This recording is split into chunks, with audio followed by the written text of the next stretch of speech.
Gamers, how we doing? Welcome to Project Dragon Age, a new name for an old project in which I, the titular grim wit of this channel, dive into the worlds and the lore behind the popular Dragon Age franchise, a franchise that hasn't gotten a new game in about a decade.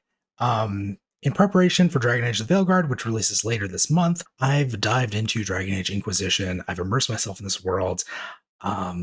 Fortunately, I haven't fully been able to grasp every piece of the lore of the world, and that's where my editor Jen comes in. She's a huge fan of the series, and she's decided to take some time out of her busy schedule to give me a little bit of an education about what the hell is going on in this world. So I'm going to go ahead and I'm going to pass it over to her, and she's going to bring me through a presentation that she's prepared. So make sure you give her some thanks in the comments, and I'll see you guys at the end of this. Jen, hi, how's it going? Do you want to introduce yourself? Hi, I'm Jen. I'm the editor. If anything made you laugh that has happened in my edits, please let me know. That would make me edit better. Yay. Jen, I'm going to give you one more chance because that was way too humble, okay? Come on.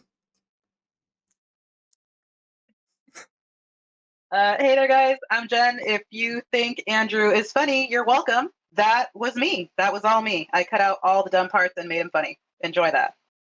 Wow, so humble. Okay, what are we going to be doing today, Jen?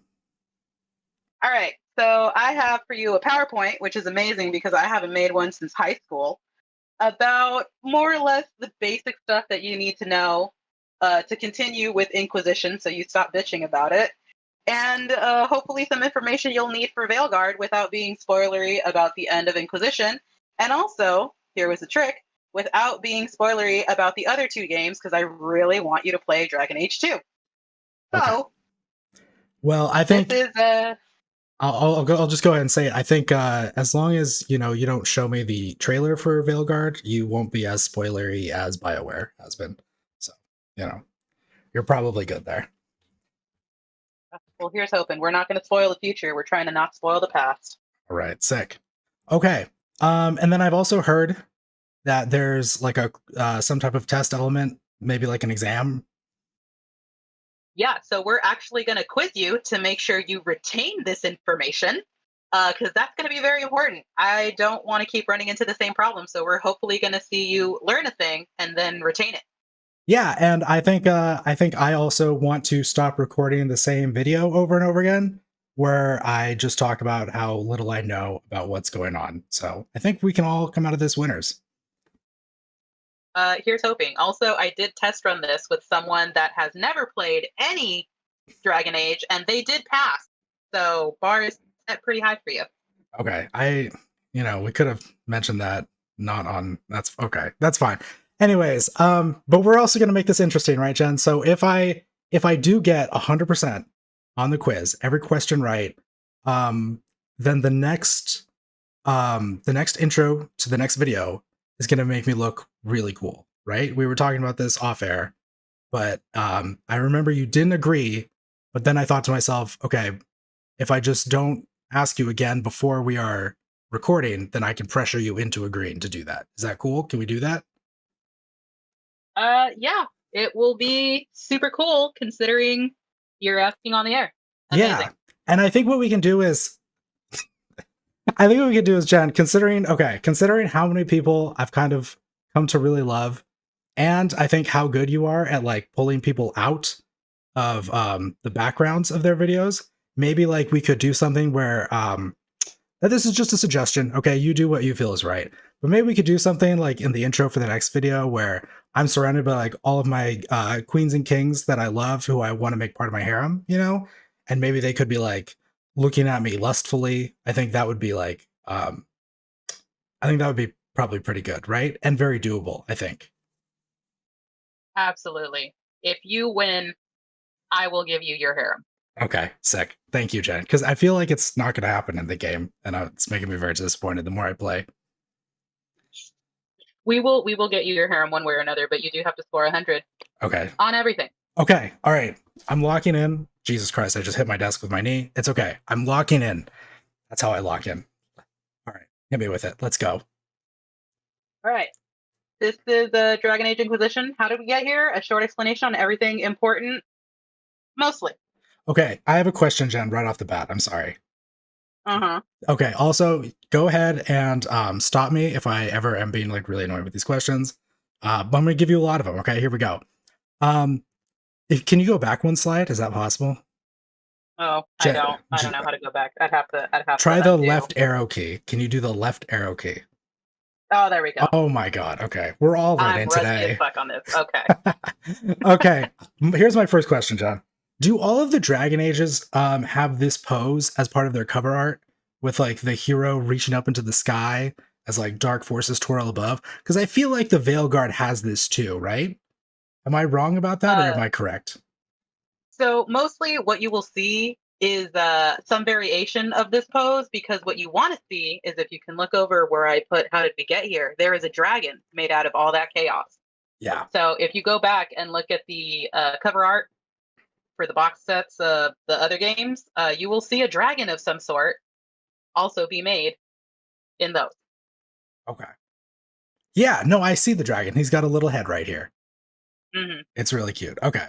All right. I'm sorry for derailing. Go ahead, Chad. Floor is That will yours. not be on the quiz. Okay. Maybe bonus points though, just for being inquisitive, right? We shall see. We'll see how many bonus points I decide that you need, depending on the questions you ask. Okay. Well, I will also note, Jen, the game is called Inquisition, so I think, if I'm inquisitive, I think maybe bonus points in order. We can talk about it later. Okay, let's move on. All right. So we're going to start right off with the Fade, right? It was a big part. You finally went there. You had some questions about it, probably. Yeah, I think the game starts in the Fade, right? Yes. And then you also got to go on that fun little trip with Hawk and Stroud. Yeah, I don't remember In that as Fade. much. We don't need to talk about that because it's really like Mhm. faded into my. It's really Mhm. faded into memory for me. But yeah, no, go ahead. Go ahead and learn me Mhm. something. So, what is the Fade? The Fade is a metaphysical world that's attached to Thetis, which is, the physical world that all of our characters take place in. Basically, that's where all the spirits and/or demons and magic comes from the Fade. Some also believe that it's the home of the old gods and the Maker. The Maker is basically just God. You just got different versions of God that happen in the Fade. Okay, Jen, I already have questions. Here we go. Okay. Okay. Mm-hmm. What? Okay. So I learned in church growing up. Okay. Right. That there was one God. You're telling me there's multiple gods here? Well, it depends which religion you're talking about. If you're talking about the regular act Chantry religion, which we will get into in another slide, there is the Maker. There is one God.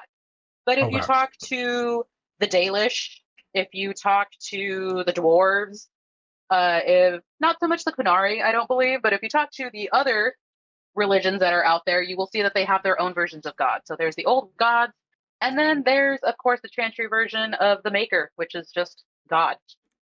So what you're saying is almost much like the real world, there's kind of different takes on, or maybe different interpretations of divine interventions that have happened in history that have led to like a sprawling array of religions in the world. Is that kind of what you're saying? Basically, you get to pick your class. Your class usually comes with a religion, although sometimes people that you think are not part of that religion actually are. So I'll go ahead and let you know some of those when we get to the religion part. Okay. And then Jen, lastly, I apologize for interrupting. You go ahead. Go ahead and learn me some more. So in the Fade, there was something called the Golden City, right? Okay. So what was the Golden City? What was there? That's where the throne of the Maker is. Amazing. He lives in a Golden City. That's got to be great. Yeah, it sounds awesome. Then the Golden City turned into the Black City. Not as great. Really, it sounds kind of Why? like an emo phase. I think it's pretty cool, actually. Well, we got to find out why that happened. So the reason that happened is that Tevinter had magisters that tried to take over the city. Okay, wait, So hang on. So I'm so sorry. I'm going to be doing this a lot. However long this took in your test run, double that time. All right. and then multiply it by 4. Um, so Tevinter has these magisters that tried to take over the city. I've heard people call Corypheus, the main antagonist of this game, I've heard them call him a magister. Is he, in fact, Yes. one of those guys? He believes that he is. Interesting. And that is, quite frankly, the most important part, is that he believes he is one of these old school magisters that tried to enter the city, which again is in the Fade, and try to take it over. Okay. Okay, interesting. All right, continue. I'm sorry. So the Maker punished them because you don't do that. You don't go into the Fade and try to get into his Golden City. That's just, you just don't. How did he punish them? He made them the first Darkspawn. Okay. What are the Darkspawn, Jen? That's a different slide. We're going to get there. Okay. I promise. All There's right. a method to the madness. Okay. All right. I'm sorry. No, go ahead. But yeah, so they got turned into the first Darkspawn, and the Golden City became the Black City. Gotcha.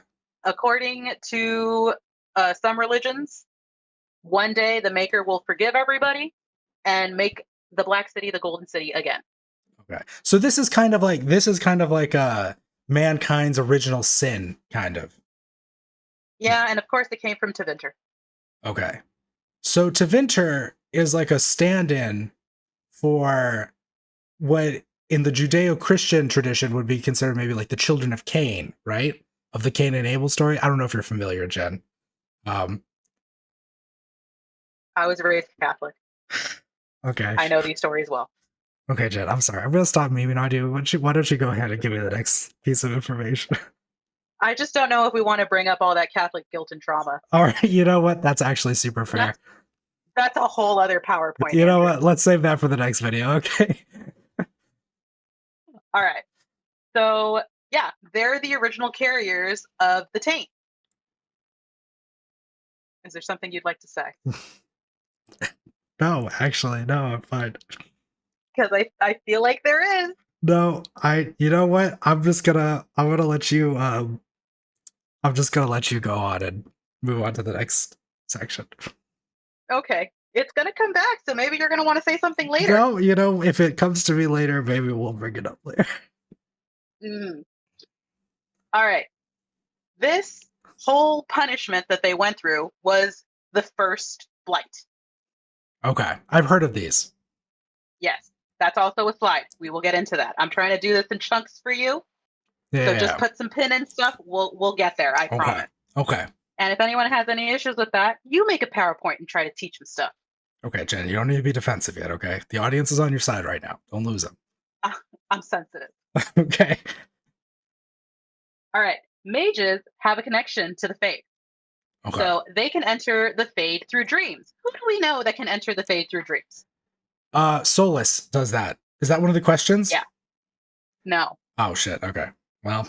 But this proves that this is something you learned in the game that is now being reinforced. So that's not true. Just Solus, mages can go ahead and dream, and that's a way of entering through the Fade. So they don't enter physically. They just enter their little dream world, and then they're able to connect to the Fade. They are connected. Okay.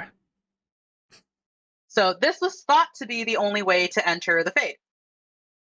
Okay. Mages can also get visions from the Fade.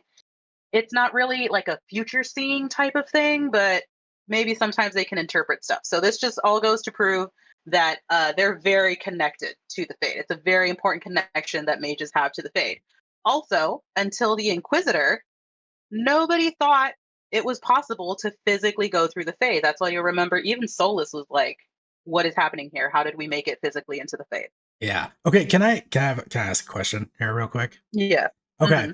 So when people say like, oh, mages can also get visions from the Fade, yes. What do they mean that like the visions came from the Fade, like the area or the realm, or did those visions maybe come from spirits or demons in the Fade? Like, what does that mean really?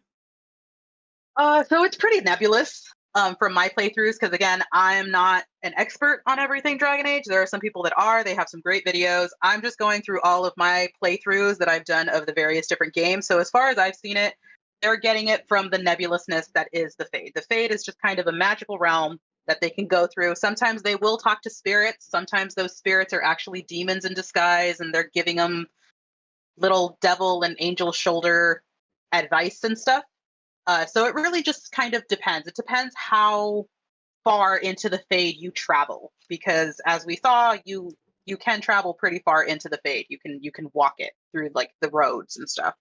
Yeah, and so what's the what would you estimate like the square mileage is in this Fade?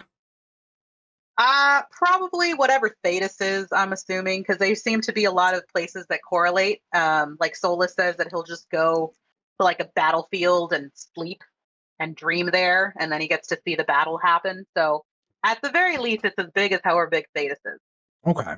And then one more question. So when people do that, when they go to places to sleep, to go to the Fade, do people make fun of them for being nerds? Most likely, I would assume yes. Okay, good. You know, I don't feel like that's going to be on the quiz, but I feel better knowing that. Oh, that's all that really matters at the end of the day. I think so. Okay.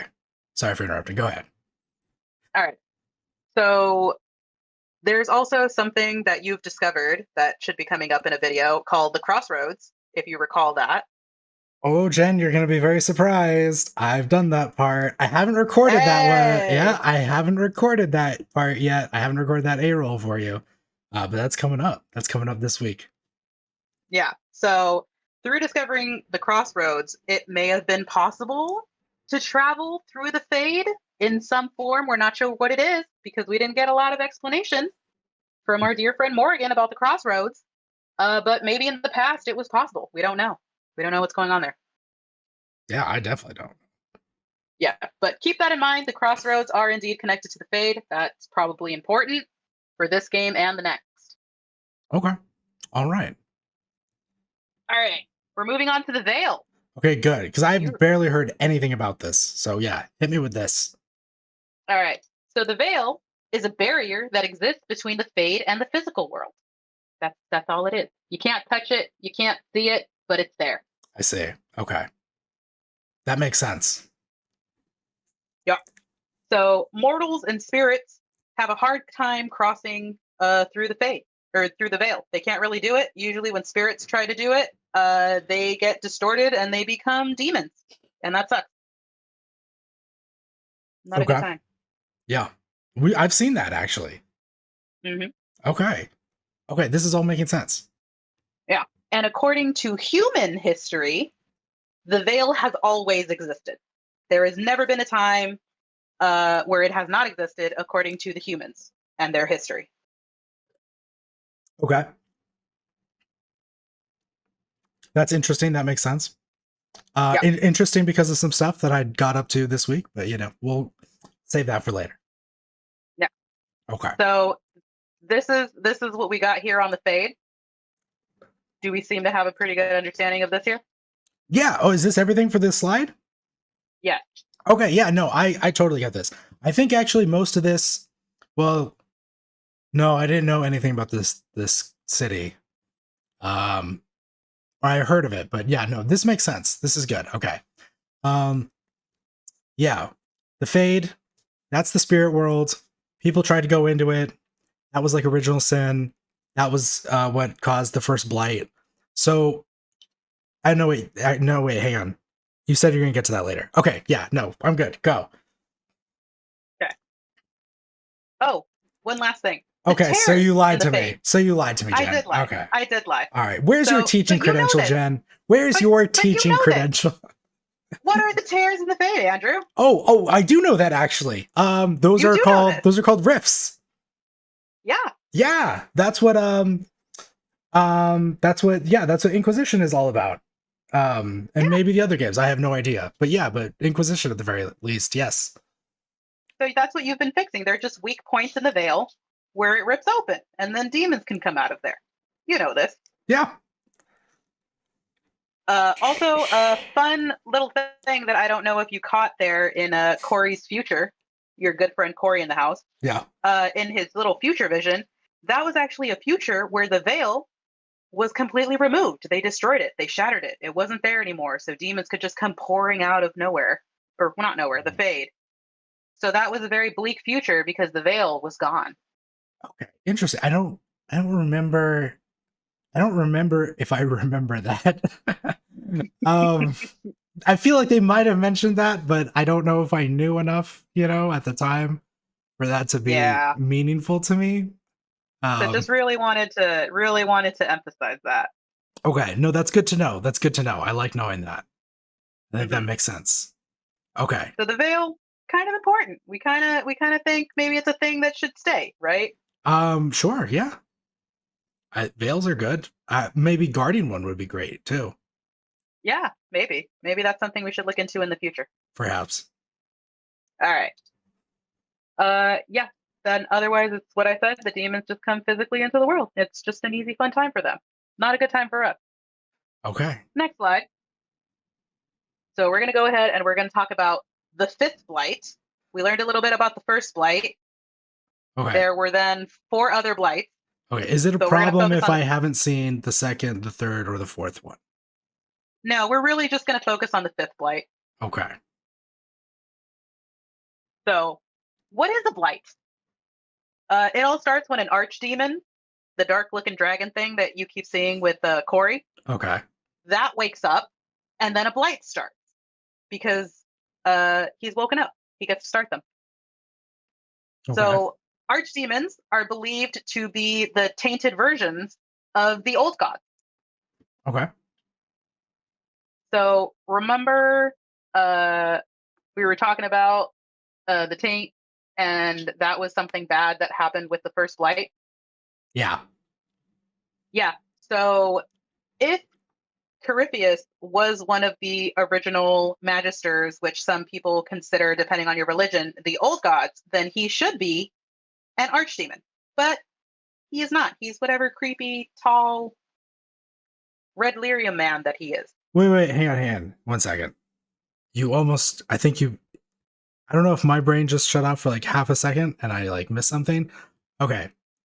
So let me put the pieces of the puzzle together and you tell me if I'm doing it wrong here, okay? Mm-hmm. Okay. So way back in the day, there were some duders called the Magisters in Tevinter, Yeah. and they tried to get into the Golden City, and that's what Mm-hmm. caused the first blight. Yeah. But if were the old gods not already there? Or It depends on which religion and which history you're listening to. Are you listening to the Chantry's version? Are you listening to the Tevinter's version? Are you listening to the Dalish's version? I Everybody has their own see. version of what happened. Okay. And this wasn't in, well, I shouldn't even ask because I don't want to be spoiled for previous games. Yeah, Um, I cannot go into further detail, but just know that Corey does refer to himself and some of the others as the old gods. He considers himself an old god. But what we did learn about archdemons is that archdemons are tainted versions of the old gods, and yet Corypheus is not a giant evil-looking dragon. yeah. Okay, interesting. Okay. Okay. Yeah, All right, that makes sense. all right.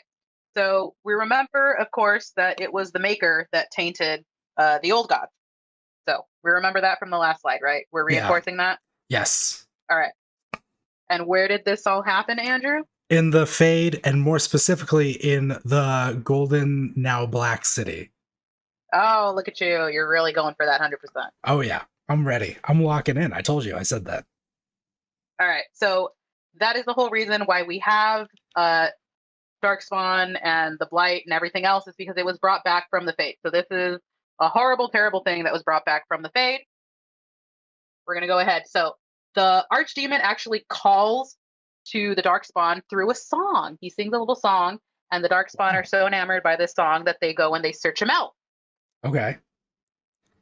So he So comes Darkspawn, into our world, and that's where well, he wakes up. Oh, sure. Well, was he sleeping in our world or in the Fade? I think I don't know. I don't think I've come across in my game through like my playthroughs of where they're actually Where they staying at. But it slumber, I has to, see. yeah. Perhaps it's a But mystery. I think it has to be in Thetis in the physical world because there's no real like they cross over. It just always states that they wake up. Someone will probably correct me in the comments. Yeah, what if the never mind, I'm about to do some stupid theory crafting. Go ahead, do it. No. You're gonna get confused and then you're gonna mess up on your quiz. We're not doing that. Yeah. Yeah, no. Go ahead, just All right. continue. Don't let me So confuse when there myself. so when there are no archdemons, the darkspawn usually hang out in a place called the Deep Roads. We're gonna go ahead and we're gonna say that the Deep Roads are underground.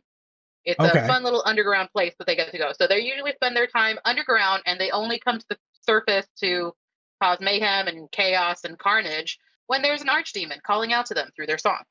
I may have been there recently. Yeah, so the Deep Roads are where the dwarves are from. Okay. Yeah. Yeah, so the deep roads are where the dwarves are from. You may have spent some time there. Yes, I did. Recently. Yes. Yeah. So most of the time, the deep roads are inhabited by the darkspawn, which means that it's really not fun times because a lot of the deep roads and the dwarven cities are actually destroyed or made uninhabitable. So sad time for the dwarves that live underground. Okay, so real quick, I'm getting curious now.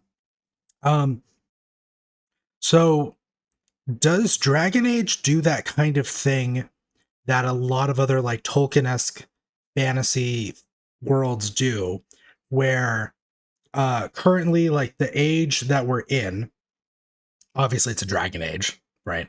But is that age There. yeah. I mean, come on, it's in the name.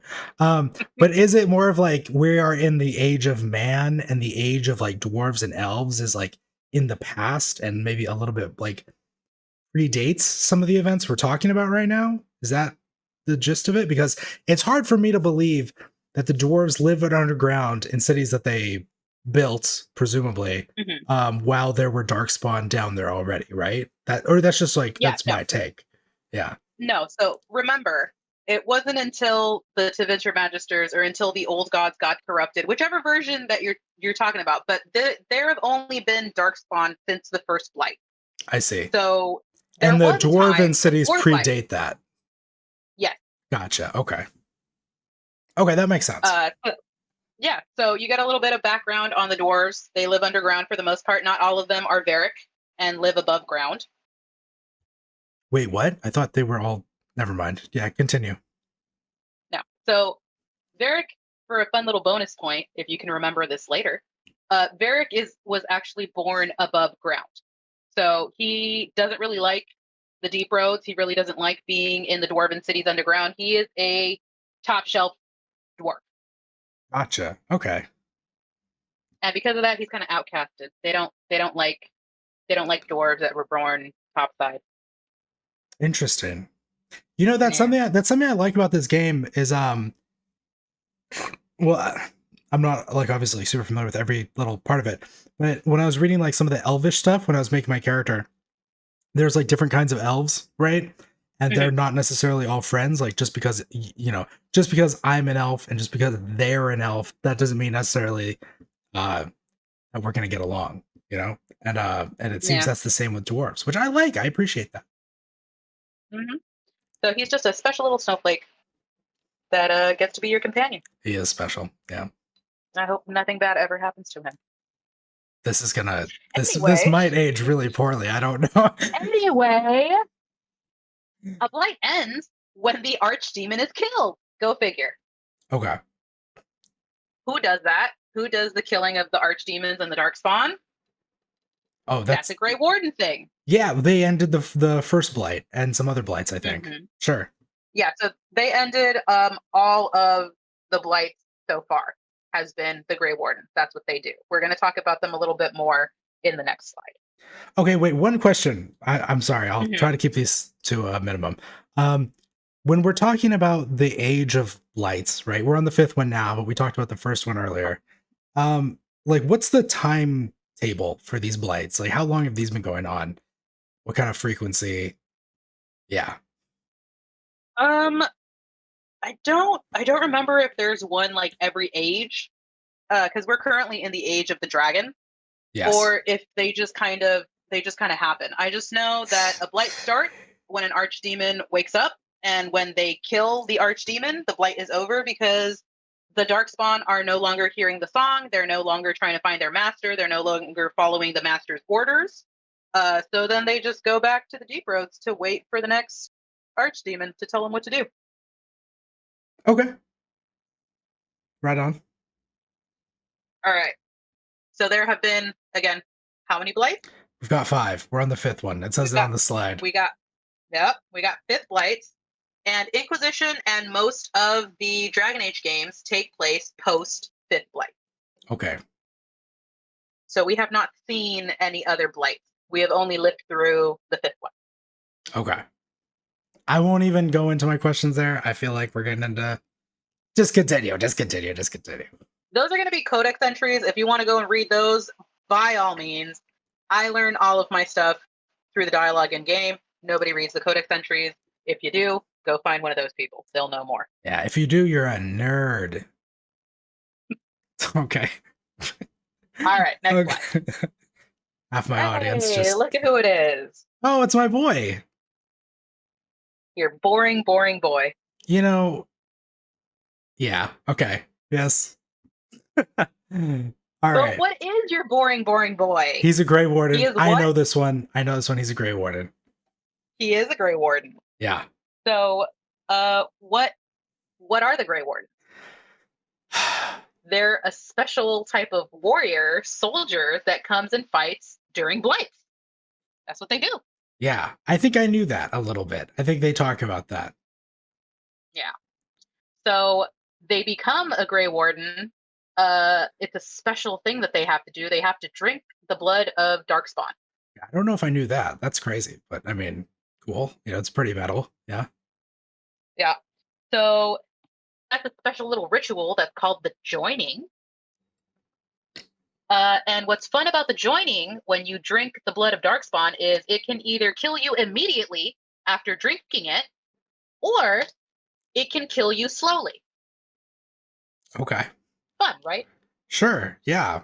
So why would they do this? Why would they go ahead and drink this Darkspawn blood? Why would they participate in the joining where you will either die immediately or die slowly? It's because drinking the blood of Darkspawn gives them special powers to find archdemons and to like sense Darkspawn. Oh, that's interesting. Okay. So drinking the blood, it makes them like maybe a little bit like Darkspawn themselves. They can tune to that song. Okay, I get it. Yeah, so Darkspawn kind of have zombie rules where like if you get bitten by a bunch of Darkspawn, you will turn into a Darkspawn. So drinking the blood willingly, through some people, it will just kill immediately, but other people, special people, get to become Grey Wardens because it does not kill them immediately. They get special powers instead, where they can hear the song of archdemons, and that helps them when they're out searching for the archdemon to kill and looking for Darkspawn to slay. Okay, that makes sense. So they only show up during Blights. Otherwise, you don't really see Grey Wardens. They kind of show up, they do their job, and then they just kind of evaporate into the world. We don't really need them, so they don't clock in. Okay. Question here. Can I have a question? You can have a question. Okay. So yeah, I've never really seen like a human evaporate. So when we say like they go away, is it just like they go back to being like normal people in between? Is that what it is? Or No, for the most part, they just kind of follow the Darkspawn. So the Archdemon will die, and then that's it. But of course, if the Darkspawn have been out biting and killing people, more Darkspawn are made, unlike the Archdemon. So usually they might follow them into the deep roads, try to kill off some Darkspawn there. They might go around and check other cities that were overrun by Darkspawn. Maybe sometimes they're digging around for minerals and such, and they open a cave. Oh no, it's full of Darkspawn. So you just don't see them in big numbers like you would during a Blight, because that's when they all collect. This is like a big Grey Wardens war, Archdemon versus Grey Wardens. You just don't really see those numbers. I see. So they don't they're kind of like the Avengers, like they don't assemble unless it's time for a crossover movie, you know? Is that kind of what we're doing? Yeah, that's a pretty good version of that, and that's also why we find Blackwall by himself. Like the Grey Wardens don't usually travel around in packs or anything like that. They're usually just kind of on their own, Lone wolves. finding stuff to do. Yeah. Okay. I have one more question, and this is about the darkspawn. Actually, can I ask it, or are we going to get to this in a later slide? Go ahead and ask it. Okay. When the darkspawn show up, do they manifest those special hexagon rocks? Is that their deal? They manifest the special hexagon rocks? Yeah, like, so sometimes you'll be wandering through like the game, like in like the little coast area or whatever it's called, the Sword Coast or something, and The Storm Coast? that's what I said. And and you'll come across like an area where it's like a cave, but it's not made of like regular like misshapen rocks. It's made of like these weird little like very straight, very like No, that's just the Storm Coast. It just does that. Okay, well, that's a missed opportunity then. They should have done that in the game. It's a magical place where demons and dragons hang out, man. You got bigger problems than hexagon rocks. Listen, the hexagon rocks are interesting. Okay, it doesn't matter. They're just interesting to me. But okay, it doesn't matter. You're right. Go ahead. I'm sorry. All right, so who is in charge of the Grey Wardens? No man. They answer to no man. They do not belong to any soul country or group or answer to anybody else except themselves. So you can have, kind of like we saw when before we went into the Fade and abandoned Hawk. Okay, we saw how they have a hierarchy, in their Grey Warden system, but otherwise, no one is in charge of the Grey Wardens. Well, I mean, someone's kind of in charge, right? Because what's the girl's name? Like Carol or something? Yeah, but she was a Grey Warden. Yeah. But what I'm saying is no group outside of that. They don't belong to the Inquisition. They don't belong to the Chantry. They don't belong to anybody except themselves. They answer to no man. They are. They don't align with any other faction. Okay. No, they are strictly there to get the job done and deal with Blight, and then that's it. Okay, makes sense. They also have a fun thing called the Rite of Conscription. You might have heard Blackwall mention that. I feel like maybe. Yeah, I feel like maybe. In his opening scene? Yeah. When you first meet him? We're going back kind of a ways, Jen. Why don't you just give me a refresher? So the Rite of Conscription are actually special treaties that the Grey Wardens have with a whole bunch of people. That means they get to draft anybody that they want when there's a Blight. Oh, right. This is like, okay, because when you find him, he's got like a bunch of like silly little farm boys, and he's just like throwing like swords and shields at them. And he's like, oh, hold this, grab this, let's go fight and stuff. Yeah. Right.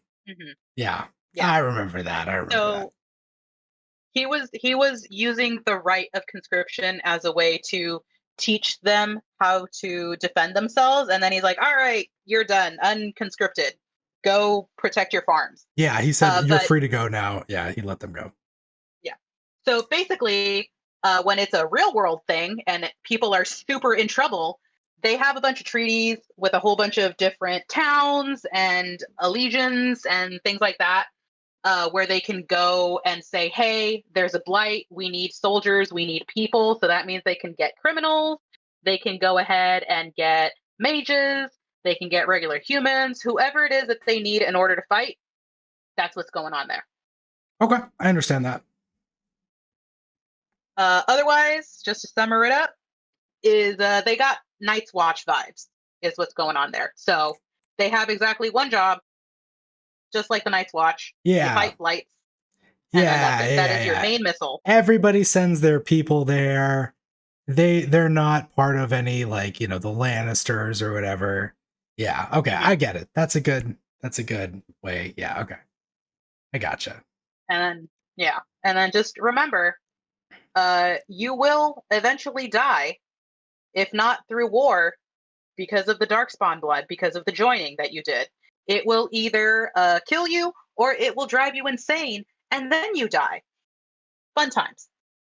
Yeah, they talk about the calling, right? In that one quest where, when I guess everyone's been hearing the calling in this game, at least in the Inquisition, and that's why they all go together in that one area, right? Okay. Just All right, making sure so I'm those are up the to Grey Wardens. speed. Yeah, no, I get it. I get it. See, the tumblers are falling into place with certain things now. Yeah. It's All all right, coming we're gonna move together. on. Go. Good. That's what we're looking for at the end of every slide. All right, so we're moving on to the next slide. So now we're gonna go ahead and we're gonna learn a bit about the Chantry. Okay. So the Chantries are basically churches because it's built. These specific churches are built around Andrasteism. Okay. So you may have heard about Andraste, who a bunch of people worship. I've heard. Andraste is a her, I believe. Yes. Yeah. Do you remember who Andraste is? She has a title that usually goes with her name. Uh, I'll- ugh. uh, I, I'm her herald or something. I don't know. You are her herald, and that's why you know that she's called the human bride of the Maker. Very good, Andrew. That's exactly why you know that The as her human, herald. yeah, the human bride. Yeah, that's what I was thinking. Yep, Yeah. exactly like you said it. Yeah. She is the human bride of the Maker. She was martyred. You know, she had a human husband, and she was getting pretty up there because supposedly the Maker talked to her, and her human husband didn't like that. He ended up killing her. Now she's a martyr, and people worship her because she was the human bride of the Maker. Okay. Fun stuff. Yeah, sure. She had a Interesting. dog. It was great. She had a dog? All right. She did. Okay. Andraste's Mabari. We love them. All right. So the Chantry is technically split. Okay.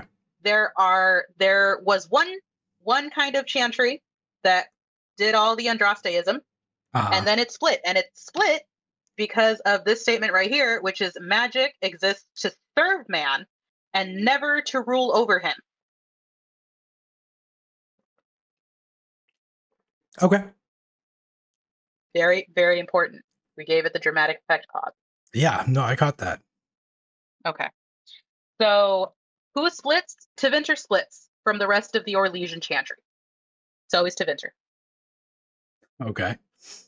So the reason that they split is because the Tevinter Chantry really, really likes magic.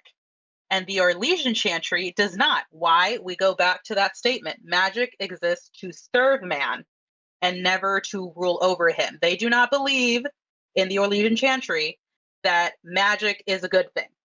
I see. It's like a doctrinal interpretational split. I see.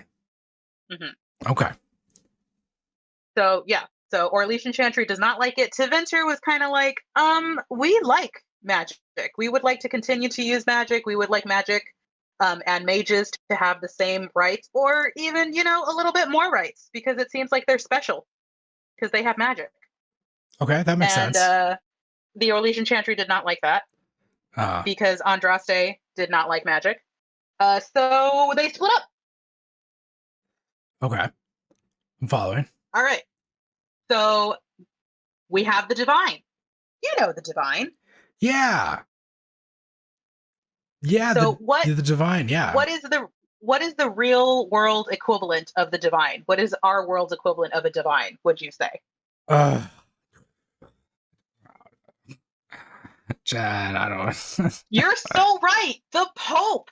Yes. Of the religion. Absolutely, Andrew. Correct. Oh my God, Jen. You know what's so sad? I actually knew it. It's just because you had to put, if you put like Divine Justina, I would have been like, oh yeah, no, the Popes. You know? It's the name. So, I remember the name, not like the title. That's my, okay. Funny enough that you mentioned Justina, because there's actually two divines. And one of them is the divine of the Orlesian Chantry, who was Justinia. Justinia. Yep. Yeah, so I love her. She's great. Yeah, so the divine Justinia was the divine of the Orlesian Chantry. That's also known as the White Divine, and they're always female. Interesting. Okay. Yeah. So if we have two divines, then we must have another divine. That divine is of the Imperial Divine of the Imperial Chantry, which is the Tevinter Chantry. They don't call it the Tevinter Chantry. They themselves are the Imperial Chantry. Gotcha. We don't know, as far as I've seen in the game, what the actual name is of their divine, but they are colloquially known as the Black Divine. That would make sense. And they're always male. Interesting. Okay. Yeah, we're really hitting the patriarchy hard on that one. Yeah, we're really getting that yin and yang in there. Mm-hmm. Okay, I understand it. Sure. So the Chantry likes to mess around with stuff, and because of that, they have something called the Templars. Okay. We know the Templars. Wait, do the Templars, they work for like the Chantry?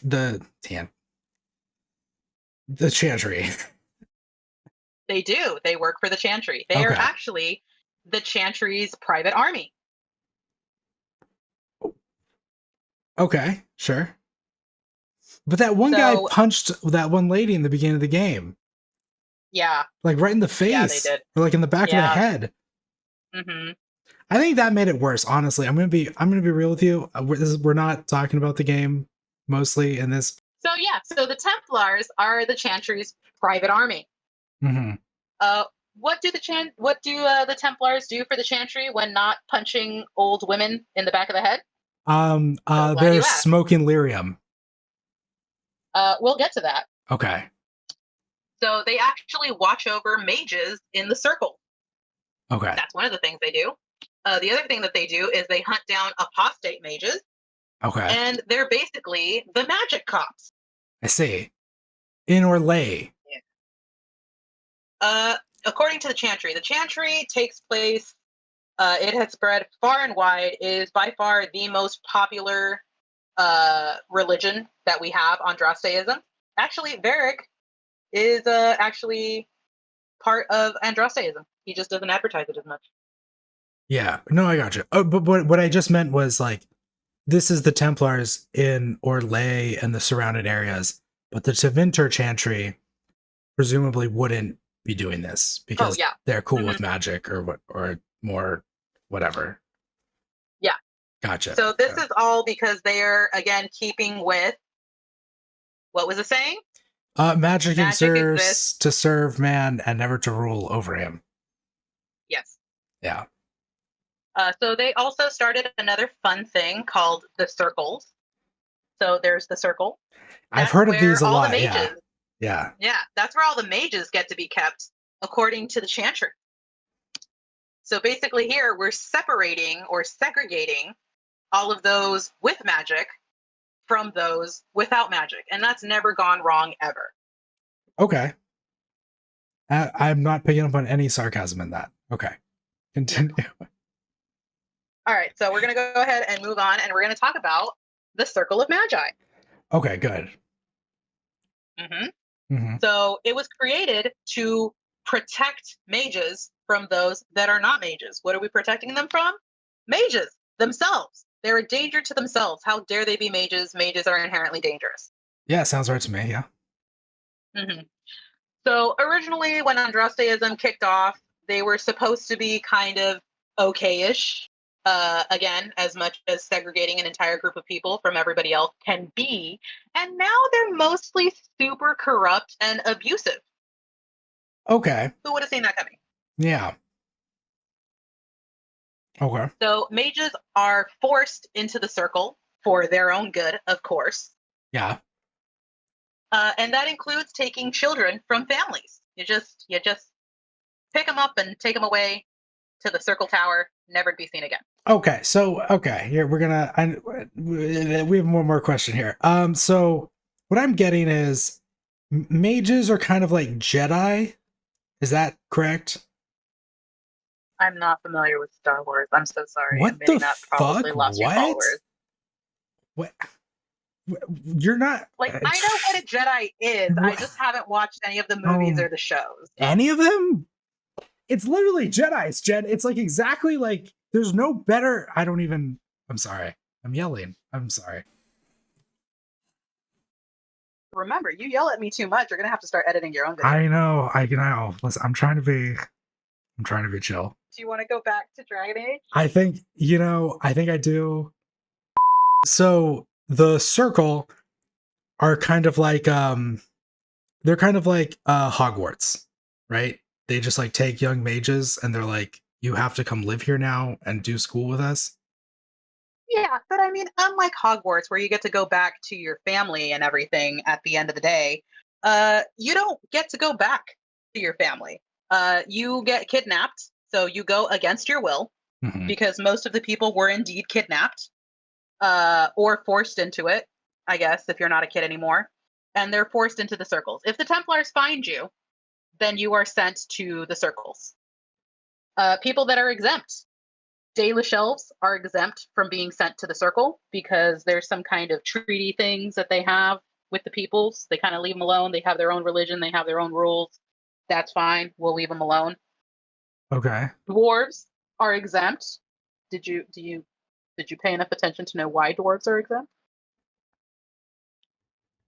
Is it because they're short? It's because they can't do magic. Correct, Andrew. Oh, right. Yeah, no, that's true. Because if you're making a dwarf character, you can't make them a mage, right? No, they don't do magic. Okay. Okay. What about I love the way he says this. The guy. What about the Qun or the The Qun are Qunari? also Kunari also do not. I forgot to put that into the slide. Very good, Andrew, for paying attention on that one. They Mhm. are also exempt. They also have their own very strict rules about mages and how to deal with them in their own culture. So mostly you're just looking at city elves, those elves that live in cities with the rest of the human people, Okay. and humans are the ones that are segregated out to the circles. Okay. So, okay, and here's another thing I have. I don't know if this is like a following slide or whatever. Dalish elves, okay, Mm-hmm. as opposed to knightish elves. See, Ha. see what I did there? Okay. Um, Mm-hmm. God damn it. Okay. Okay, Dalish elves, they're all they are is just non-city elves. That's all that it requires to make you Dalish, or is there more to it? No, so Dalish elves are technically part of the original elves. Dalish elves are what all elves were supposed to be. Think of it as like they're that you can be a Dalish elf, and then if you become a city elf, you're more like a first generation or like an immigrant going into a new city. You are leaving behind most of your culture, most of like your heritage, and then this is just first, second, third generations. They don't really have a tie to Dalish beliefs, so that would be their religion of like their versions of the gods. The Thalislim, which are like the cool facial tattoos that some elves have. Hmm. That's also a Dalish thing. You don't see a lot of city elves that have Valisleen. Hmm. Um, so basically, that's what happens. If you're a city elf, you have lost touch with your roots. If you're a Dalish elf, you are still in touch with all of the elvish beliefs and culture and things like that. Okay. So, never mind. I won't make that joke. Continue. Go ahead. Right. So, what happens in the circles? Oh, oh, Well, oh, you. oh, I got it. I got it. What happens? They lock you in a tower, and they forget about you and they let you die. Uh, Close.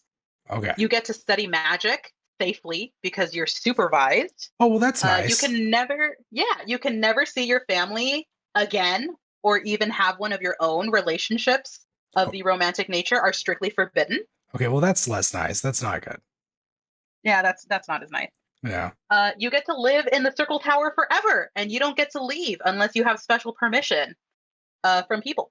Otherwise, you just Wait. live there Okay, forever. I have a question here. Okay. Hmm. So,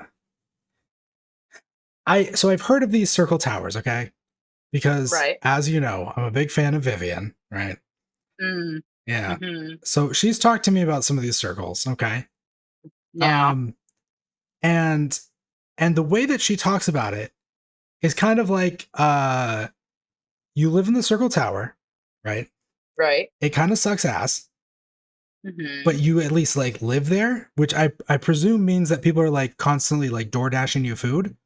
Um Whereas like I guess coal or like original coal or OC as I call the original body of the original boy who was Cole. before he got possessed or whatever by the spirit. Anyways, you know what I'm saying. Um, he died because no one was bringing him his DoorDash orders, right? Yeah, so there's a difference between being in a circle tower, which is basically think about it of like a really sucky boarding school that you never get to leave ever, and Okay. being locked up in like a prison tower.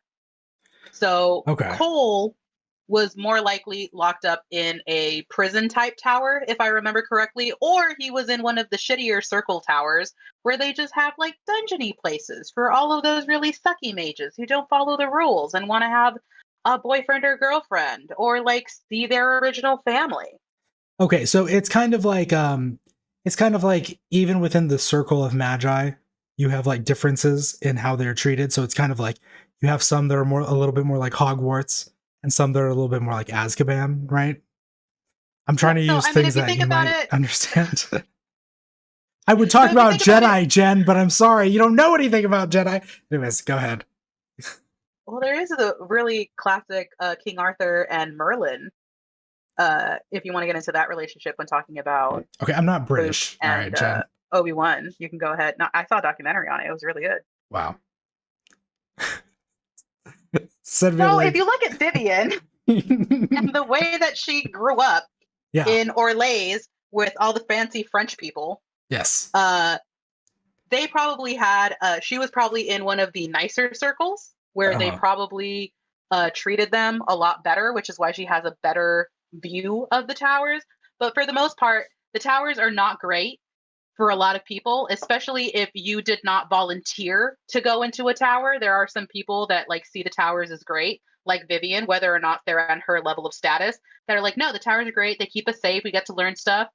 It's a fun time to be in them. And then there are other people that are just desperately trying to get out because they have taken away their free will. Yeah, you know what I've noticed a lot? This is like totally a tangent and not at all a question. But what I've noticed a lot is there are these there's a lot of examples like within your own party of companions of Mm-hmm. people who have kind of like alternate I almost well alternative takes on like um the going ons of the world, right? So you've got Dorian telling you like, well, you know, yeah, we do have slavery in Tevinter, but I mean, it's better than there just being like a permanent underclass, right? Which is like, you know, as a Western liberal uh, person, you know, who's all about individual freedoms and whatever, you know, an American, I guess. That's a little you know, that's notable. I'll say, you know, a defense of slavery. Um, and then Vivian, I guess it's kind of similar, although it didn't really sink in at first when she was telling me because I just had no idea what the circles were. Um, Yeah. but yeah, that's interesting So that if your companions like a lot of your companions seem to kind of have these like yeah, I hear you, but what if you know?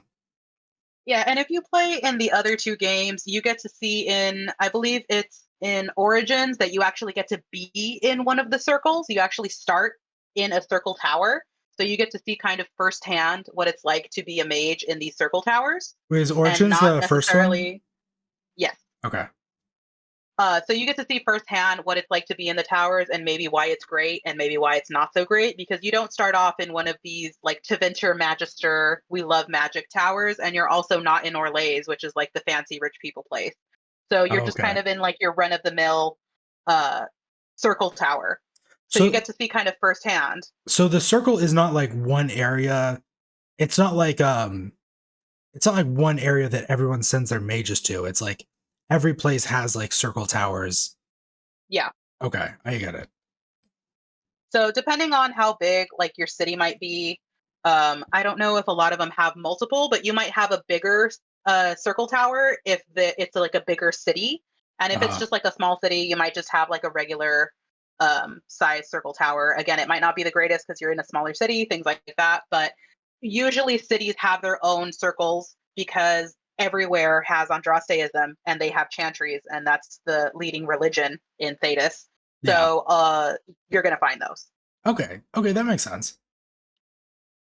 Yeah. So the last thing that you get to do while you're in the circle, if you're an apprentice mage, is you get to do something that's called the harrowing. That's a thing that you have to pass. Okay. It's like your wizard exams or whatever. Sure. Yeah. So the harrowing is a test that you have to do that kind of proves that you won't turn evil and turn into a demon. Okay. Because that's a thing that can happen if you're not strong enough to wield magic, apparently. It also you can also like be disqualified and stuff if you use blood magic, so that's not really a good thing, they don't really like that. And if you don't pass your harrowing, they will kill you on the spot. Okay. No do-overs. I've noticed a lot of these, right? So you've got your gray wardens who are like, you got to drink this thing and you might die right now. And you're a mage and you've got to do the harrowing. And if you don't pass, you can die right now. Um, there's a lot of life and death situations in the Age of Dragons. Yeah, it's a really violent and bloody time. Yeah, that's But the fucking difference awesome. is here, the difference with the Grey Wardens is that unless it's the rite of conscription, unless it's actively happening during a blight, you can choose to become a Grey Warden at any point. So you choose to do the joining or not. Yeah. You're kind of just rolling the dice on that one. The harrowing is required for all circle mages. You do not have a choice, and of course, you do not have a choice of going into the circle because you can choose to go into there. But even if you chose not to go, the Templars will find you and they will force you into the circle. Okay. And it's actually a Templar that stands like a couple feet away from you while you're doing your harrowing. And if you fail, they come up to you with a big sword and they decapitate you. Lots of fun. Jesus Christ. Okay. Okay.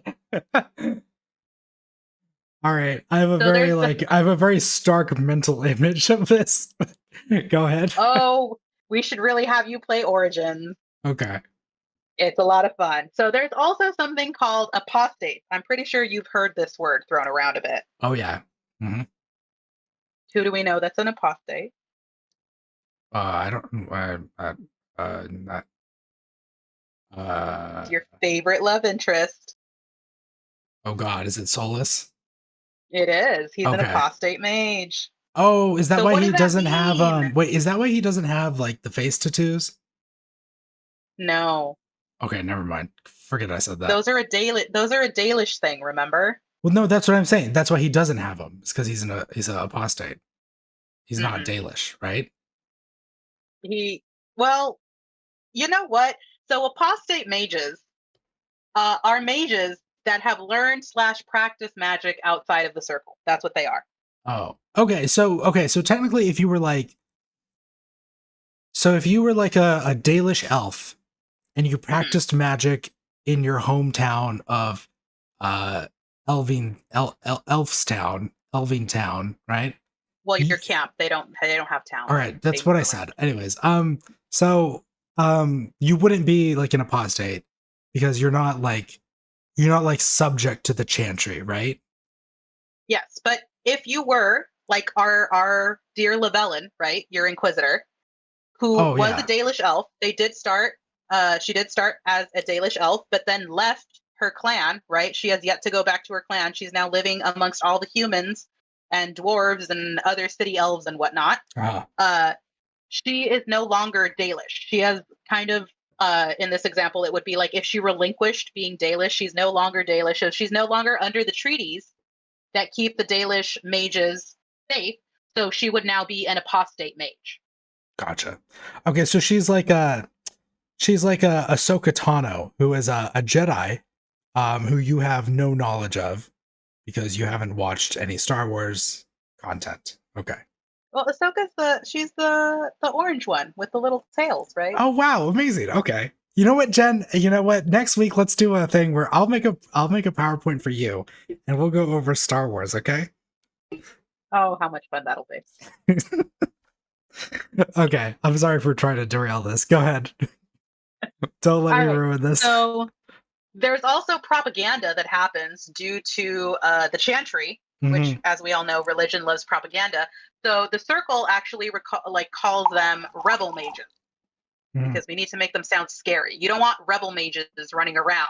You want to put them in the Circle. They can be Circle mages. Those are okay mages to have. Yeah. And the last thing that I was saving for last, the best thing, I believe you had some questions about the right of tranquility or being made tranquil. Yes, I had no clue what the hell that meant. Tell me.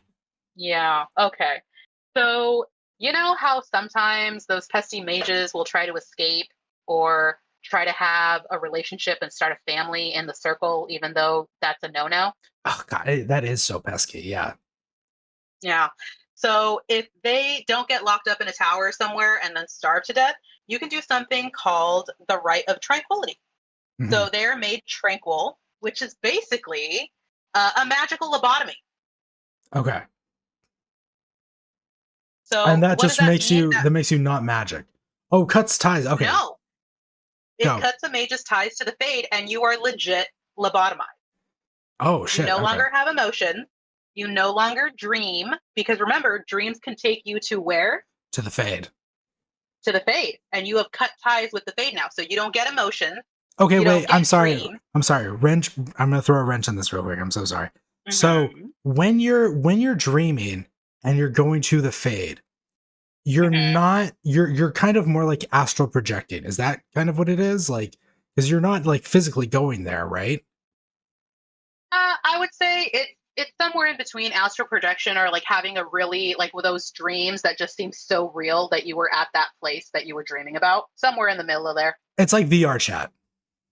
Yeah. Okay, I've never used that, but sure, yeah, I get it. It's like the So yeah. metaverse. But yeah, so what you were subjugating that person to, if you chose tranquility, was a magical lobotomy. They Okay. straight up get lobotomized. They still have all of their functions. They can still do tasks, but now they're lobotomized. So they're usually a good amount of tranquil in each circle tower because they're really good at like keeping track of magical artifacts or researching stuff because they don't have any emotions or thoughts or anything that would make them act up. So they're really good at just like taking orders and being a warning to everybody else of what will happen if you decide to not follow the rules of the circle. Oh, okay. So they kind of become like a human golem. Yeah. You know what? This. Never mind. Actually, I shouldn't say that. No, I'm gonna say it, Jen.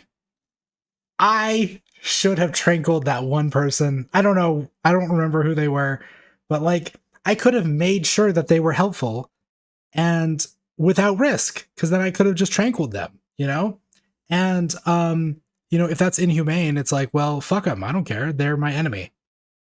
That's what I should have done, Jen. Anyways, go on.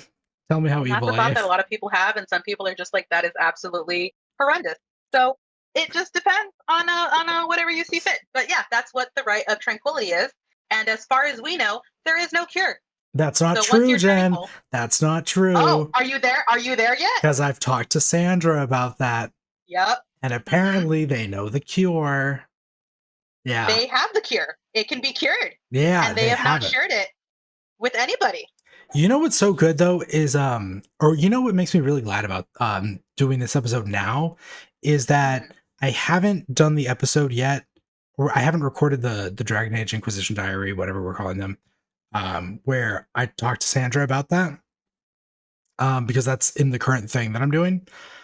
Mhm. Um and when she was telling me about that, I was getting like this thing in game and I was like, wow, this is a really big revelation, because like the way that like she just kind of like the way that she just like pauses very dramatically in between each of her sentences is so like it just gives so much weight to the scene.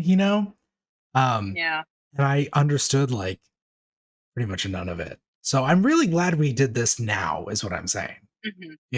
I bet the next Yeah. Dragon Age Inquisition Diary, it's probably gonna be our best one yet. Oh, here's hoping.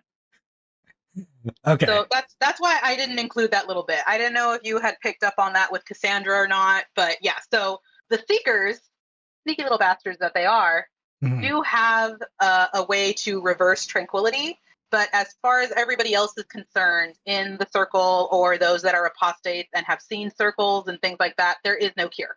So still a Yeah. very, very scary thing that the Seekers are keeping to themselves, those bastards. Yeah, as far as common knowledge goes, this is like an Mhm. irreversible lobotomy thing. Okay, I understand. Yes. Mhm. Okay. All right. So we're going to move on to the Templars. Okay. So there are indeed some similarities to the mages that they share. Shock, shock, surprise, surprise. Most Templars are recruited as children or teens. They're recruited into the Chantry's private army to become Templars. Okay. There is a main difference, though, and that is that you get to choose if you want to become a Templar or not. Sure. It's like those whatever those classes were in high school that you could take to like become a police officer early or whatever. Yeah. It was like the pre-police academy classes. Yeah. Like, is it truly a choice when most people that are impoverished decide to join the Templars because they want to be fed and have shelter and all that stuff? I'll leave that for you to decide. But for the most part, it's a choice. Oh, wow. Message incoming. I'm sorry. Continue. All right. So the other similarity is that they're not allowed to have families or even have sex. It would take away from their holy duty to the Chantry. Holy shit. Okay, Jen. Message incoming for real now. Jesus Christ. What the fuck? Yeah, if you were thinking that was a good time, maybe not. Yeah, rip penis. I'm sorry. Go ahead. Although it is to be said, as the Templars became more and more corrupt and less in line with the Chantry, not a lot of people follow that rule. At the very least, the sex rule. So yeah, I know. I've met Cullen. That guy is not a virgin, if you know what I mean. Air horn sound. Edit that in post, Jen. Air horn sound. All right, I'm sorry. Go ahead. All right. So what do the Templars do? They are basically like security guards around the circle. Yes. They make sure that no mages can escape. They're the Chantry. At every door. They're the Chantry army as well. Yes. Yeah. So that's kind of what they do. They also search for apostate mages so they can bring them back to the circle. So basically, if you are an apostate mage and for whatever reason you decide you want to go to the circle, you can kind of walk up to these guys like if they're cops and go, "Hey, I'm a mage. Cuff me. Take me to the circle. Take me to jail." Okay, gotcha. And again, just to really reinforce that they are the cops of this world. Yeah, at least in this kingdom. Yeah, at least in most of what we've seen, we haven't really seen them do anything super like for the Chantry army, like purely just for whatever's going on with the Chantry. There's usually some sort of agenda. Okay, that makes sense. Yeah. So the other thing that they do is they hunt down mages that have escaped the circle. How do they do that? With phylacteries. Do we remember that word, Anne? Oh, I do remember. Yeah. There's that one lady or man or person in the hinterlands who's like, "Oh, I made this phylactery for you," and they leave a note about it or something, right? I don't and You're mixing quests. You're mixing quests up. So there is a quest that has to do with the phylacteries, and they're asking you to go back and find their phylactery. Right. I think you're right. That's the one I'm thinking of. Yeah. So the reason they want to do that is because it is a glass vial filled with the blood of a mage. Okay.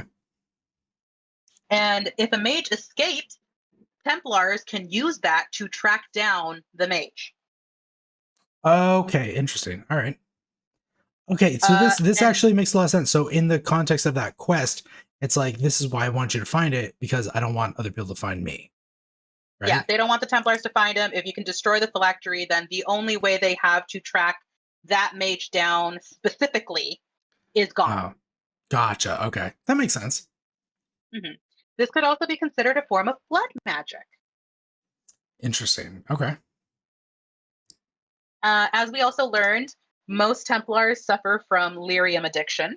Yes. Yep. Yeah. Very unfortunate. Most Templars will actually develop this addiction to lyrium. This isn't just like a small percentage. Most of them will indeed succumb to this. Okay. Yeah, no, that's what I gathered from, yeah. Mm-hmm. So why do they take lyrium? Lyrium is used to enable their anti-magic ability. They have anti-magic ability. Yeah. That makes sense. If you're hunting down mages, yeah. In my personal opinion, they are hypocrites. because they have their own form of magic that they have in their anti-magic abilities, and they also use blood magic to track down the mages. That's not really important. I just wanted to put that out there. You know what, that tracks though. That makes sense. Mm-hmm. I appreciate that. It helps me form connections. So we're gonna go ahead and move on to the Mage Rebellion. We're almost there. Okay, good. This is another thing people talk about a lot in the game. I have no clue what it's all about. Hit me. That's okay. We're gonna go through it right now. So Mage Rebellion. Mages are rebelling. Why do this? Why should they be rebelling? Right? Yeah, that doesn't make any sense. have I mean, they have a nice Hogwarts tower to go to. Why rebel? with I don't death understand. around every corner. Yeah, right? it seems fine. All right. So, and just as a quick disclaimer, I am trying to keep this as spoiler-free as possible, which is why I'm not using names of people or locations or anything like that, because I really want Andrew to play the other two previous games. Just for people out there, because I made this way harder for myself, and I know they're going to point it out. So there was a rebel mage that decided, enough was enough. Wasn't that Fiona who did that? Who started the rebellion? Not this is not that rebellion. This is a last straw type of rebellion. I see. Okay, gotcha. So that particular rebel mage tried to go through the proper channels, but they were not working. What were the proper channels? They were looking for people in the Chantry that could possibly be sympathetic to mages, going, "Hey, you know what's happening in the towers. You know the Templars are taking advantage. That's messed up. Please stop that. Please have some sympathy and, treat us like people." But,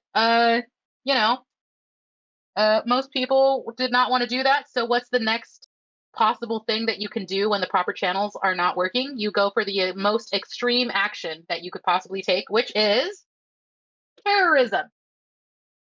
Sick. Naturally. I mean, yeah, sure, yes. So that act of terrorism was what you see behind here, which is they blew up a Chantry. Okay. So they did indeed blow up a Chantry. All the people that were inside, they really just needed to get some attention and just kind of show how things were not right.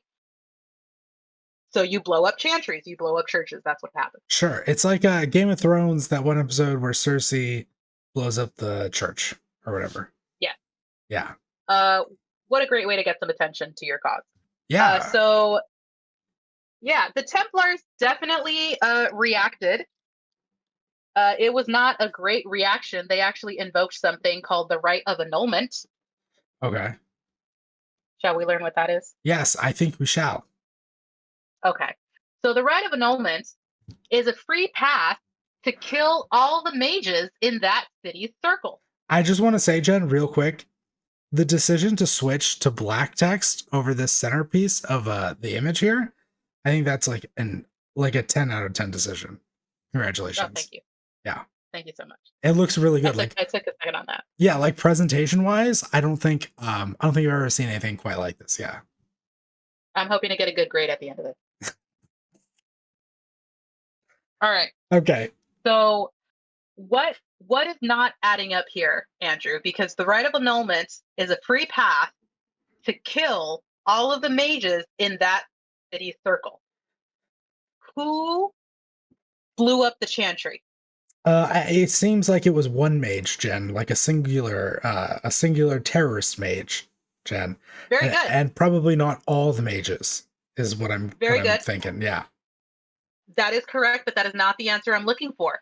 Do we remember who rebel mages are? What type of mages are they? Yeah, they're rebel mages. They would be, I guess, like apostates, right? Yes. Yes, they are apostates. What does that mean that they're apostate mages? So if you're an apostate, that means you've run away from the circle. You're not part of the circle. Yeah, you're not part of it. Yes. So who are they killing with the Right of Annulment? So they're killing all the people who are not responsible. Yes. For this act of terrorism. Sure. Which totally makes sense. Let's kill all of the circle mages that had nothing to do with it. Sure. Yeah. Let's kill everybody, even the innocent ones. And it went super far because this group of Templars in this particular city also used this as an excuse to not just kill the Circle mages, but all mages in the city. Every single one of them. Not just the Rebel mage. The ones in the Circle, the ones that are apostates hiding out in the city, everybody. All Okay. mages. You do magic, you die. I have a question then. Mm-hmm. So is it possible to live in a city and not be part of a little circle tower and be a mage? Yeah. Oh, okay. So why So would you you go would be in the circle basically, then? you don't want to be in the Circle. Yeah. At least most mages do not want to be in the Circle. Okay. Because remember, the Templars are finding these mages. These are mages in hiding. Oh, I see. I see. So so what you're saying is so before this act of terrorism, Mm-hmm. you have some mages who are in the circle, right? Mm-hmm. And then you have some mages in your city who are like in hiding, right?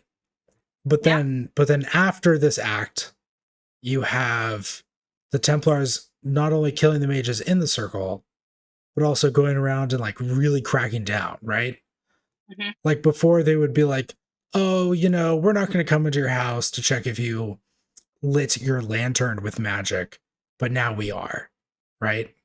Yeah. So basically, anyone suspected of being a mage, because you could be walking through the city, and the game, people joke about it because they have their giant mage stick, which is their staff that they're constantly carrying with them. Yeah, it But seems a little obvious, but okay. Yeah, but we're assuming in their everyday lives that isn't a video game. They're just walking around, probably not with a staff, so they don't make it obvious that they're mages. But sometimes people would have suspicions. Oh, that's probably a mage, but maybe they're chill. Maybe that Templar is like, I know them. That's Dave. Dave is chill. Yeah, he's a mage, but like it's fine. It's just Dave. Yeah, it's Dave. He The has a day, walking stick, right? He just needs a walking yeah, stick. He's not a that's totally it. mage. It's just a walking stick, And maybe some like fire candles like lit suddenly with no explanation. It's fine. It's just Dave. The day that the right of annulment was passed in this particular city, Dave is going down because that was the order. Kill all mages. Okay, I see. It's a real Patriot Act kind of a proxy. Yeah. Okay, that makes sense. Sure. So this leads to all mages, not just the ones in the circle, but apostate mages, mages in hiding, whatever, to rise up because that's not fair. They do not like that. This is an unjust action. Yeah. So they do, in fact, rebel. We have a very big citywide kind of war that happens that sparks this now kind of last straw sparking of the Mage Rebellion. Okay, real quick, which city does all this take place in? I can't tell you. What the fuck? That's a spoiler for one of the other games. Wait, okay, hang on one sec, real quick.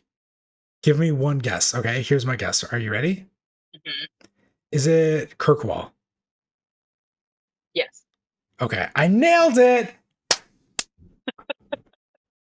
So good. I'm so good at guessing. It just happens to be the only city that Varric and a whole bunch of other NPCs ever talk about. Okay. All right. Yep. Got it. So that happens, which actually leads to more rebellions in other cities because other circles are just like, yeah, this is messed up. And if they could go ahead and do their own rebellion there, then we can do our own rebellion here. It totally makes sense. That tracks. Yeah, so that makes sense. So the story spreads, causing more circles to rebel, and it basically turns into an all-out global war in Thedas of mages rebelling against the circles, against Templars, whether or not that Templar is corrupt or not. Maybe that's Steve. Steve's never hurt anybody, but now Steve's a Templar, and they all suck. So that's kind of where we see all of the infighting between mages, like all mages that you see kind of sprouting around in the different cities in the hinterlands when you kind of saw that. That's why that happened. It's just a straight out global war between I see. mages and Templars. Yeah, because when you first go to the hinterlands, it's like mages and Templars just fighting each other nonstop everywhere. Yeah. Okay, so that's just part of the rebellion. Okay. Uh, So wait, hang on real quick. So this mhm, whole rebellion, um, timeline wise, because I love getting my timetable right, you know me. right. Um, before Inquisition, like what kind of like time span are we looking at? How much time has passed? Um, I want to say anywhere between 5 to 10 years. The game is never really super specific about it, Okay, but it's still within like a recent memory type of thing. I Like see. Varric is from the second game where the Mage Rebellion totally takes off. So he saw it, and he's not that old looking. So Okay, I have another question. Here's another question mhm. because we're touching on Varric and you know we're getting onto ages and stuff. Um, are we being like somewhat Tolkien-esque with our lifespans in Dragon Age? Like, do dwarves live longer? Do they stay young longer? How does that work? So there hasn't been. I don't play a lot as a dwarf because I am a delicate, lithe-limbed little elf. That's just what I've always been, even before Dragon Age. That is me on the inside. So I don't play a lot as a dwarf, but from what I have seen in the cities, it seems like they just kind of everybody kind of ages naturally. There were rumors that once a long time ago, elves were immortal Wait, isn't that how in it a is very in the Well of Sorrows thing? Like they aren't those elves like they're like we rest until we wake up, and they like can rest for like over 100 years or whatever. Like, those I, are pieces you're going to have to put together on your own. I I, can only tell you oh certain my things. god. Okay, Jen. All Yeah, right. but that is kind of the thing that is going on there. Okay. So that's just a rumor that has been kind of kicked around here Sure. and there. Okay. Uh, but yeah, so there's an all-out global war happening in Thetis. Not good. Not good. That's not a thing that you want to have. Yeah, you don't How do like we fix those. it? The conclave. You know this. Oh, I know. I do know about the Conclave. Hang on. Let me do the Leonardo DiCaprio point. The Conclave. I know about that. Yeah, the Conclave. That's the thing. Um, that's going on. Hang on. Let me fill in the blanks for you, okay? And I want you to press the button as I guess them right. All right, ready? Here we go. So the Hold on. Conclave. Let me make sure that you're gonna get these right. Because if not, I have to lead you into the order because I put these in a very specific order. Okay. Should All I right. cover So my eyes or what do I do? no. So I have that. I have that here. So I'm gonna go ahead and lead you into the answer. Is what we're gonna do here to make sure that you truly know what's going on. Okay, yeah. All right. Okay. So the conclave. What actually was the conclave? What were they doing here? Okay, so the Conclave was like a Council of Trent. Okay, the Conclave was like a it was like a meeting of the minds, a diplomatic setting where we would have different factions come together to try to resolve some type of like violent transgressions of the past. Am I onto something? Am I getting it? Am I doing right? Who were the most important players Okay, that well, needed to go yeah, to the yeah. conclave? Okay, so we definitely need the Templars, okay? Hmm. Sorry, I just clapped right into my microphone. I'm sorry. That's exactly that's what you're hearing. um, the Templars, and I'm gonna try to be specific here, okay? Because I could be general, and that would be, I think, the bitch made move. All right, but I'm gonna be specific. All right, you ready? The apostate mages, specifically the apostates. Ah, I think so. I think that's that. I think those are my two factions that I think I see in my conclave, right? My apostates and my Templars. Is that correct? Am I good? Am I onto it? enough. You did forget about the circle mages that probably should also be there. So that would just be mages in their totality. You Okay, want well, I thought the high circle ranking mages mages I to go thought there. I thought the circle mages had all gotten fucked on. All right. I thought they were dead. Yeah, but remember, there is a difference between mages that were raised in a circle and mages that were raised in perpetual hiding and running and trying to avoid the Templar. I They see. are both oppressed, but they are both oppressed in different ways. I see. I see. Okay. Okay. Okay. Okay. I get it. So, yes, it was a meeting between the mages and the Templars to try and find a peaceful solution to end the mage rebellion. This was also what? It's the last chance to find peace. Wait, I have a question. I have one more question. Let me raise my hand. Okay. So is there a difference if let's say you're a mage who escaped from the circle, right? Mm-hmm. And versus you're also a mage who was brought up outside of the circle, but like always on the run, right? Mm-hmm. Would you both be considered apostates by the Templars? If you leave the circle, yes, you are now like an apostate. They kind of use that term loosely to just call out kind of apostate mages. But remember, you also just have the term rebel mages that they also throw around there to make them sound scary. Okay. Okay. All right. That makes sense. All right. Go ahead. All right. So who was heading this meeting? Who was the very important person that called the meeting and is going to be in charge? I know. This was Justina. This is the divine Justina. I know that shit. Look at that. Hell yes. I did not add this into the PowerPoint, but Andrew, can you tell me why the conclave did not work? Because it blew up. Because there was the whole thing with Corypheus and the anchor and Justina and that whole cutscene that we saw in the game, and it had a big old explosion, and then we had to run out of the fade. Yeah. Very good. Very good. All right. Do you have any last chance at questions before we move on to the quiz? Okay. Wow. We're already at the quiz. All right. Jesus. Jen, you need to work on your transitions into quizzes. Okay. No, this is a pop quiz now. Oh, Jesus. All right. Okay. Never mind that. You're doing a great job, actually. Let me think. Here's the thing. I don't want to like spoil myself. You know what I mean? Like, I don't want to say like, what was Justinia's middle name? You know what I mean? Like, not that I think that would be on the quiz, but I don't want to ask. Hold on, I need to cross that out real quick. Oh yeah. No, go ahead and take that out. Go ahead and scribble over that. Do I have any other last questions? Let's see.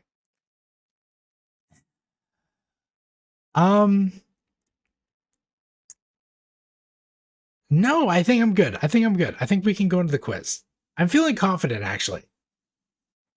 I'm feeling confident. Right. Yeah, I'm feeling pretty good. Who do we have here? We have another one of your friends here. Oh my gosh, this is my best friend. I love her so much. I'm working so hard to get her into my harem. You have literally no idea. Holy shit. I have done so many of her quests, and on top of that, like every time I go to the war table, I'm always like, oh my god, is there a Red Jenny quest? Let's go do that, because I want to make sure that she likes me. You don't know. You don't even know, Jen. I love this lady. This is my friend, Blue Jenny. I'm sorry. I fucked it up. Oh, it's Red Jenny. Okay. First unofficial question. What is her actual name? Oh my god. Hang on. I swear to God, I'm not even playing this up for the camera. It's oh my god. No, it's Sarah. It's totally Sarah, right? It is Sarah. Oh god, yes. Okay. I'm gonna have to figure out a system because you're not gonna have all day to answer these questions. Okay, yeah, no. You have pull up take a quick pause real quick before the next question. Pull up like a timer on your phone, like 30 seconds per question. I can do it. I promise. All right. Let's see here. You can edit out this time in post. All right, we got the stopwatch open. Okay, go for it. Yeah. So first question, and again, I'm trying to be kind here. For the record, if anybody's like, "Oh, these were so easy," we can do another round. You want another quiz? I can give him another quiz. Yeah, you know what? That's a good idea, actually. Listen, comment down below if you want a tougher quiz. That's a good idea, Jen. I don't think you meant to do this, but you're driving engagement, okay? Question number 1 for you, Jen. What is engagement? Never mind. I'm sorry. Never mind. I'm sorry. We're Go about to ahead. add in that Justinia middle name question. That's what we're about to do. Oh no! I don't know anything. I don't even know if it's Justinia or Justina. I forget. All right, first question. How long has the veil existed? Time starts now. Oh my god. Since time immemorial, since forever, as far as we know. Who is we? The humans. As far back as human history goes. Correct. Okay. Phew. Jesus Christ. All right. All right, next question. What was Corey's future vision showing us? Corey's future. Okay, I know this one actually. Okay, you can stop your time watch. Corey's future vision was of a future version of Thetis where there was no veil, where the barrier between the Fade and the physical corporeal world had been shattered. Yeah. Right? Correct. Yeah. Nailed it. Okay. I don't know. You, by the way, All right. if you want to take each answer and then just like note it down as like correct or incorrect and then tell me at the end, you can do that too. I don't, it's up to you. All right. Oh, there's 2 slides. We're gonna leave the is it correct or not for the last slide. Okay. All We're right. gonna All leave that right. blank to just really drive it up there. All right. All right. Let's go. All right. Next Mhm. question. Yeah. What was the most recent blight? You mean the number, right? Mm-hmm. The 5th one. All right. Mm-hmm. 5th blight. 5 blights. 5 blights. 5 blights. 5 tights. You know what I mean? Very good, Andrew. What a great nomenclature to remember that. All right. Or no, not nomenclature. It's the mnemonic device. Yeah, exactly. There we go. Uh-huh. All right. Next question. Who do the Grey Wardens answer to? No one. They have their own hierarchy. Someone's been paying attention. Mm-hmm. I told you I was locked in. I had I'm gonna show this on camera. I had a 20-ounce Red Bull. Okay, I'm ready. Here we go. All right. Next question. Yes. What was the main difference between the Orlesian Chantry and the Tevinter Chantry's beliefs? Okay. The Orlesian Chantry. You can tell me to specify more if I need to, but the Orlesian Chantry was much more against the use of magic and wanted that the study of magic and use of magic sequestered off from the main population, whereas the Tevinter Chantry wanted to utilize magic more. Okay. But specifically, what was the line Oh, they it was interpreted differently? sure, it was I can give you the line. It was and this is verbatim exactly how it went. It was magic is dope, yo, if y'all are in Orlesia. Pero like if you're not in Orlesia, it's not cool. Or no. I'm sorry. But like in Tevinter, magic is totally sick. Magic. Sure. hang on. Magic magic is meant to be used to serve man, not to be bad for mankind. So you did answer that outside of your allotted 30 seconds. Okay, but like, come on. I mean, I started the answer within the 30 seconds. I mean, Oh, no, you didn't. We were already well into 40 seconds and up. oh. Count it. Who's to say? Oh. Moving on. Okay, next question. What does it mean to be tranquil? That's like a magical lobotomy, okay? And I'm answering this within the 30 seconds, all right? If you get tranquilized, that's the same thing as being magically lobotomized. Not just your connection to the Fade is shattered, but also like your spirit, your humanity, your mannerisms, your attitude is all gone. You become like a human golem. All right. Mm-hmm. Go. Yeah. Part 2. Sick. They're all your friends here, Andrew. They're Oh all my here to god, I support you. love all those people. I don't recognize that one in the middle, but you know. That's you. That's Oh, the stand-in Inquisitor. no, that doesn't make any sense because I would never wear a helmet like that. Well, according to where I got these pictures from, that's you. Well, that you got them from an insane person then, because no sane person would wear such a disgusting helmet. Anyways, continue. But we got all three of your fun friends here ready to support you Yeah, on the second part of the quiz. and they do, because they're all so supportive. I love them. All right. Next question. Yes. How do the Templars enable their abilities? Oh, they drink the blood of the Darkspawn. That is incorrect. No, that's true. They drink Darkspawn blood. Nope. And then it either kills them or it doesn't kill them. Do you want me to read the question again?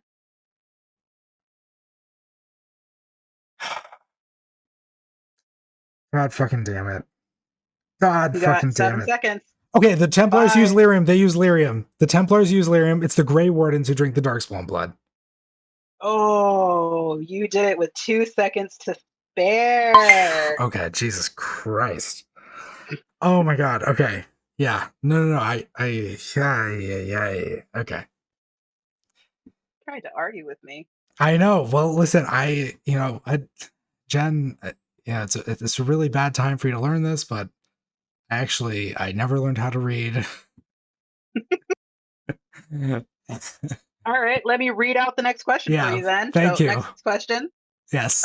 What inspired the mages to rise up? It was that like terrorism event in Kirkwall? Yeah, but what was the terrorism event? It was the blowing up of the Chantry of the Mage Circle Tower. They blew it up. Okay. That's part of it. What else happened? And then the Templars decided in response to that they were going to kill all mages, not just the Circle mages, but all mages.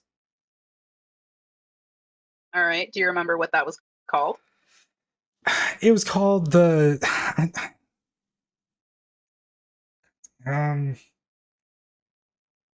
Mage Rebellion, right? Nope. It was called the Mage oh god damn it. Oh my god. Nope. I will tell you, it does not have mage in the name.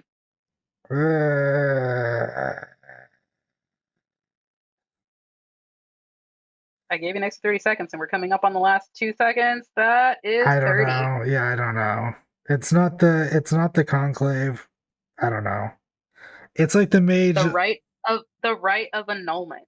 Oh, the right of annulment. Oh god damn it. Oh fuck. Okay. No one can be perfect, Jen. It's okay. I'll live with myself. Are you ready for the next question? Yeah, I mean as ready as I can be. Why didn't the conclave work out? Because it blew up, dog. Yep, that is correct. Because it totally exploded. Justina was like, my guts, they're everywhere. Oh, speaking of which, last question. I threw that in there just for you. Which divine was lost during the whole conclave incident? Pope Francis Oh no, wait. Divine Justinia. There you go. Oh yes. Okay. All right. I accept you know what, I'll accept a high score. Maybe not 100%, fine. But I think I did pretty well. Do we have a final score tally? What do we do? Are you gonna put this up in editing in post? Yeah, I'll put it up in post so everybody can see. Okay, guys, look right there. Wait, look right. Hang on. I'm not good at pointing. Right there. Look right there in post, and you'll see how well I did. And follow along at home if you want to. I don't know. Sure, why not? Right? Well, do you feel more educated? Do you feel better about this game? I do. I feel, you know what, actually, I feel, and I was telling you this off air, right after a bathroom break. But I feel like this is a very high effort PowerPoint, for two reasons. One, because like obviously there's a lot of information, right? But two, I think you really stuck true to what you were saying in the beginning about how you didn't want to spoil me on anything, right? So uh I feel like two things right now. One, I feel like the world has been fleshed out in a way that makes certain things more clear to me, like the deep roads being turned tranquil. Like those are two really big things. I don't know if I touched on those in the last Dragon Age diary or if those were things that were supposed to be part of this next one coming up this week. Tranquility you touched on.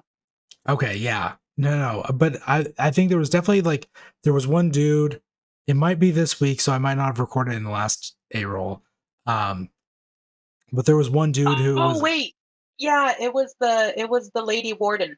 yes, that's who it was. Who she was like, Hmm. I surrender myself. You can determine what my fate is. And I was like, send her to the deep roads. If the deep roads are bad, unless they're not bad, in which case, I don't know. Like, I got so like, what would you call it? I just was so like indecisive about what to do. I had no idea what to do with her. Um, yeah, because I just had no clue, like what any of that Yeah, so meant. if you sent her to the deep roads, you basically sentenced her to wander the deep roads and just perpetually be fighting darkspawn and possibly get lost in the caves that have collapsed or broken or whatnot. Not a good time down there. Yeah, I think I told her to go do like some community service instead or something. I don't remember. Hmm. Um, and I don't think I made that other guy tranquil either. Because I didn't know what that was. I probably just had to kill him. I don't know. I don't remember.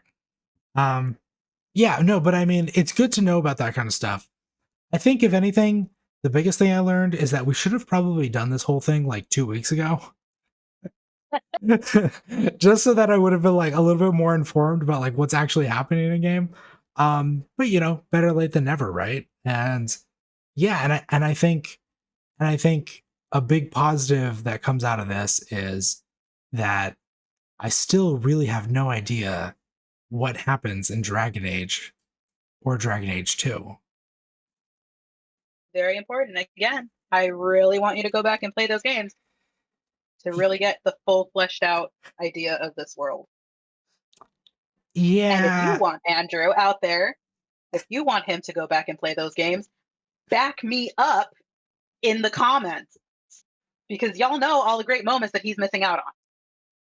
listen, if you are gonna go down to the comments and you are gonna like leave something for me, um what would really get me to want to go back and do those is if you tell me like those games are not open world, okay?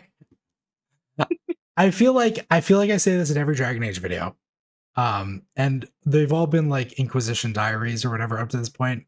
Um but yeah, I think the one thing that's really kept me from being like full on nosedive into this game has been the open world part of it. And I feel like if the other games are not like that, there's a much greater opportunity for me to go back into them.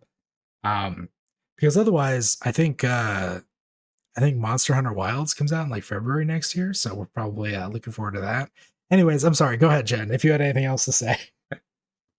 The games are not open world and the maps are already filled in. Sick. That's actually I, So come honestly, 2025, honestly, open world or no, the fact that the maps are already filled in goes so far. You have no idea. Jesus Christ, those maps. Oh my god. I've spent so so I much will time just off I will just stream. Oh I man. will just lay those at your feet. They are not open world and they do have standard regular BioWare maps that are already filled out. Sick. So All right. Well, hey Jen, listen, I appreciate it. I think I'm gonna go ahead and sign out. If there's anything else you wanna tell to the people, now's your chance. do not spoil anything for him in the comments. I worked really hard to not do that. So don't. Thank you. You guys, thanks for sticking around to the end of this video. This is not the kind of video that we usually do on this channel. Typically, I try not to dabble in long form content. I try to keep my stuff a little bit more digestible for your average YouTube audience. So that means it's extra meaningful to me and to Jen if you would leave a like, leave a comment on this video. Let us know that you like this kind of thing and you want to see more in the future. We've got one more planned for later this month before Veilguard comes out. So we're really hoping that you guys enjoy this kind of content. And if you do, it definitely helps to let us know. Anyways, until next time. See ya.